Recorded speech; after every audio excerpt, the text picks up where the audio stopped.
السلام علیکم ناظرین، فقہ اسلامی چینل پر خوش آمدید۔ عید کا روز ماہ سیام کی تکمیل پر اللہ تعالیٰ سے انعامات پانے کا دن ہے، تو اس سے زیادہ خوشی و مسرت کا موقع کیا ہو سکتا ہے۔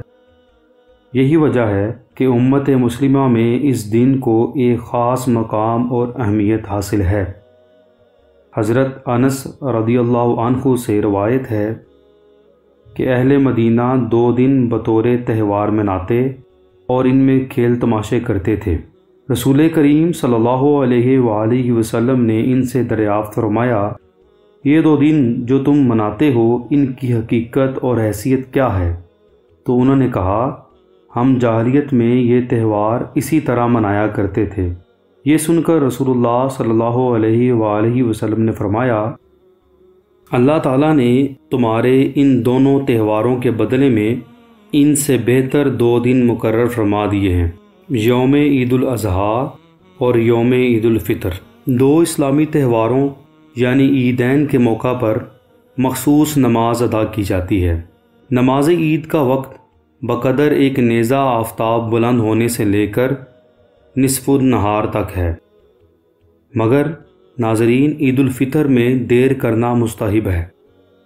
نماز ادا کرنے کا طریقہ یوں ہے کہ 2 رکعت واجب عید الفطر کی نیت کر کے کانوں تک ہاتھ اٹھائے اور اللہ اکبر کہہ کر ہاتھ باندھ لے، پھر ثنا پڑھے، پھر کانوں تک ہاتھ اٹھائے اور اللہ اکبر کہتا ہوا ہاتھ چھوڑ دے، پھر ہاتھ اٹھائے اور اللہ اکبر کہہ کر ہاتھ چھوڑ دے، پھر ہاتھ اٹھائے اور اللہ اکبر کہہ کر ہاتھ باندھ لے، یعنی پہلی تکبیر میں ہاتھ باندھے، اس کے بعد 2 تکبیروں میں ہاتھ چھوڑ دے، پھر چوتھی تکبیر میں باندھ لے۔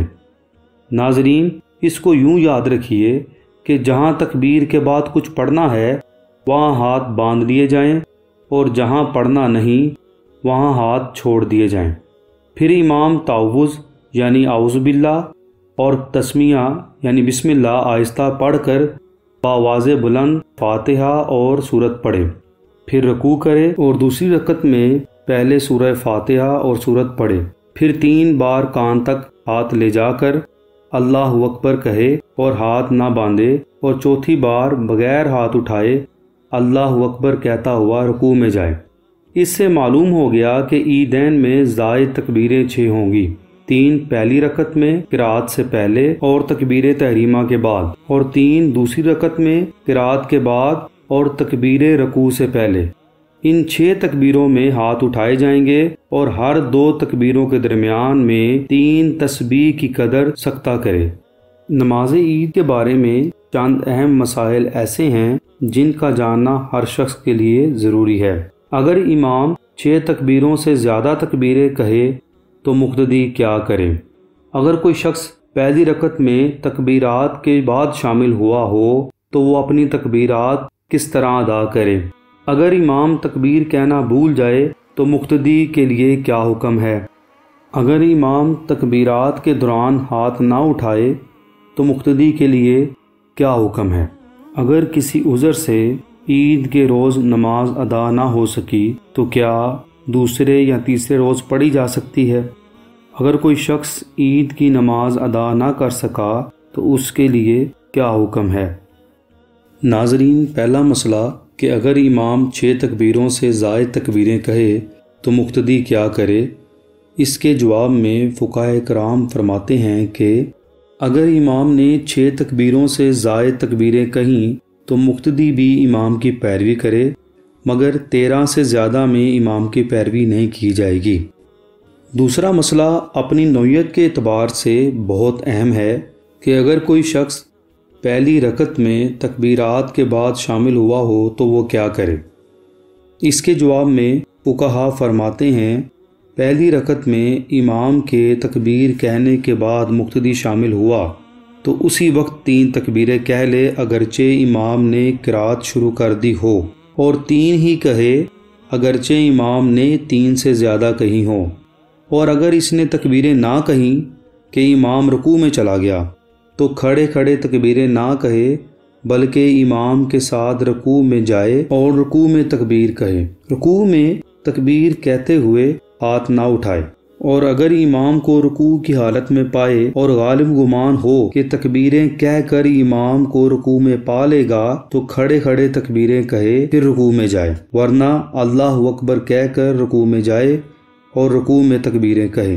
اگر اس نے تکبیریں پوری نہ کہی تھیں کہ امام نے سر اٹھا لیا تو باقی تمام تکبیریں ساکت ہو جائیں گی۔ اسی طرح اگر کوئی شخص دوسری رکعت میں شامل ہوا تو پہلی رکعت کی تکبیریں اب نہ کہے، بلکہ جب اپنی فوت شدہ رکعت پڑھنے کھڑا ہو اس وقت کہے، اور دوسری رکعت کی تکبیریں اگر امام کے ساتھ پا جائے تو بہت اچھا ہے، ورنہ اسی طرح ادا کرے جس طرح پہلی رکعت کے بارے میں بتایا گیا ہے۔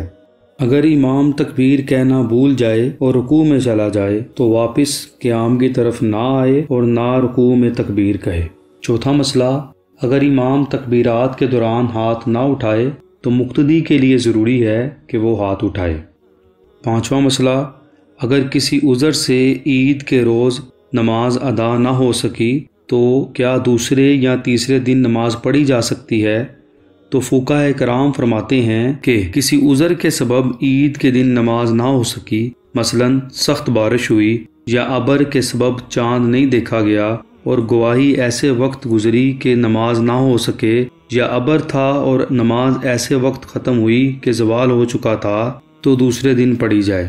یہاں یہ بات قابل فہم ہے کہ اگر عید کی نماز ادا کرتے ہوئے زوال کا وقت شروع ہو گیا تو نماز ختم ہو جائے گی، اور اگر دوسرے دن بھی نہ ہو سکی تو نماز تیسرے دن نہیں ہو سکتی۔ اگر کوئی شخص عید کی نماز ادا نہ کر سکا تو 4 رکعت چاش نماز ادا کرے گا۔